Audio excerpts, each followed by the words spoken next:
นี่คือหลานทรายพี่น้องหลานทรายพาหลานทรายมาตั้งแหอยู่ท่าตาเข้มบ้านอ่างตำบลนาตาลเนี่ยวันนี้ลูกค้าป่าทองคำมาส้มก็ได้มาฮอดท่าตาเข้มมาได้มื้อนี้พาหลานทรายมากินข้าวป่าเด้อยู่น้ำพุงบ้านอ่างตำบลนาตาลเลยนี่แหละคือแจ้งน้ำพุงท่าตาเข้มบ้านอ่างนะผู้ค้าป่าทองคำมาส้มเป็นลูกชายของตาเข้มบ้านอ่างเลยมื้อนี้มาทบทวนความหลังพี่น้องเพิ่งแล้วบ่ได้มาท่าตาเข้มหรือว่าสวนยาตาเข้มบ้านอ่างเด้อนี่ผู้ค้าปลาตะคำผสมมื้อนี้พามาชมท่าตาเข้มสวนยาอย่าเมาได้ตาเข้มบ้านอ่างปลูกยากันนะนี่ล่ะพี่น้องนี่สัญลักษณ์ก็มีต้นมะเดื่อได้ข้ามไปท่าเพิ่นไว้งานนี่หม่องนี้คือเป็นห้องคำบักแพรวห้องคำบักแพรวหรือว่าท่าตาเข้มปลูกยาแล้วหม่องนี้ผู้ค้าปลาตะคำผสมมื้อนี้มาตึงแห่พี่น้องมาตึงแห่น้ำพุงไง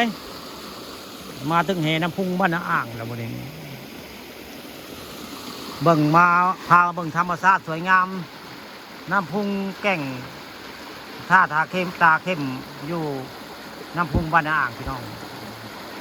น้ำก็แห้งพอสมควรได้เหมือนน้ำก็ยังขุ่นนะเต็มที่แต่น้ำขุ่นเนาะจามีเนาะทำไมน้ำใสเห็นปลาได้ไหมเนาะ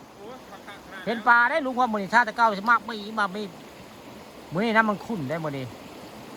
น้ำขุ่นเพิ่นดังไฟกันหินกันยุงพี่น้องเจ้าหลานก็ได้นี่ยุงก็จักมาจะยุงแม่ได้เพิ่นเอาหั่นยุงเถิกบ่มาได้เพิ่นลงเสน่ห์เด้เพิ่นมีเสน่ห์คือเขาลงกันไม่ได้ยุงแม่ได้ควบคุมอ่ะบ่ยุงเถิกมันก็มักโอ้แต่นี่แล้วคนมีเสน่ห์เนาะคนหล่อก็มีเสน่ห์ไปใส่กันขนาดยุงแม่ยังมักเลยพี่น้องแต่แม่นคนที่ซ้ำได้ว่าเชียงยาเชียงยามคนนั้นทีนี้เฮงได้หลานฝ่ามื้อนี้มาตึกเฮแซ่มองอยู่ท่าตาเข้ม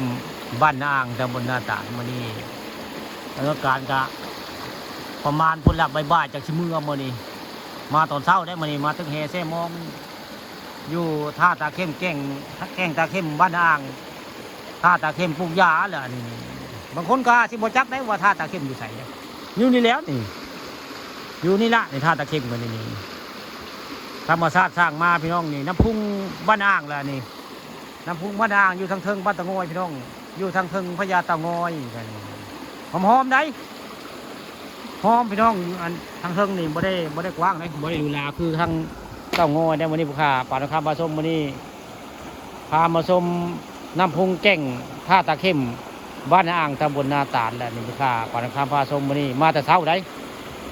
พาหลานชายมาถึงเฮพี่น้องมื้อนี้อยู่ท่าตาเข้มบ้านอ่างมื้อนี้บรรยากาศคักพี่น้องที่ทัศน์สวยงามแสนสิโรแมนติกพี่น้องมื้อนี้มากินข้าวป่าได้มื้อนี้มากินข้าวป่าอยู่ท่าตาเข้มบ้านอ่างตำบลนาตาลตาเข้มคือพ่อผู้ค้านี่ละแต่ว่าน้ำจะขุ่นแห้งเหมือนจากฝนตกเมื่อคืนนี้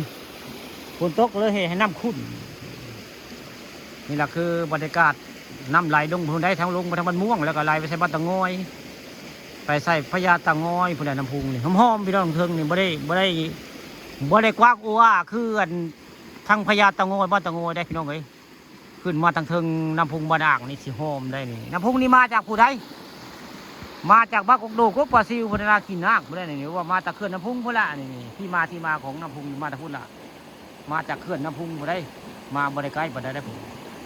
ลานทรายกระดังไฟไว้การหินกันยุ่งในพลานหินได้ดังแล้วก็เวลาเมื่อแล้วก็ดับพี่น้องนี่ตั้งไว้ตอนนี้ดังไว้ตอนนี้สิตึงเฮได้นอนนี่สิวันเฮแล้วนี่มื้อนี้ซื้อเฮไม้มาพี่น้องมื้อนี้ซื้อเฮไม้มา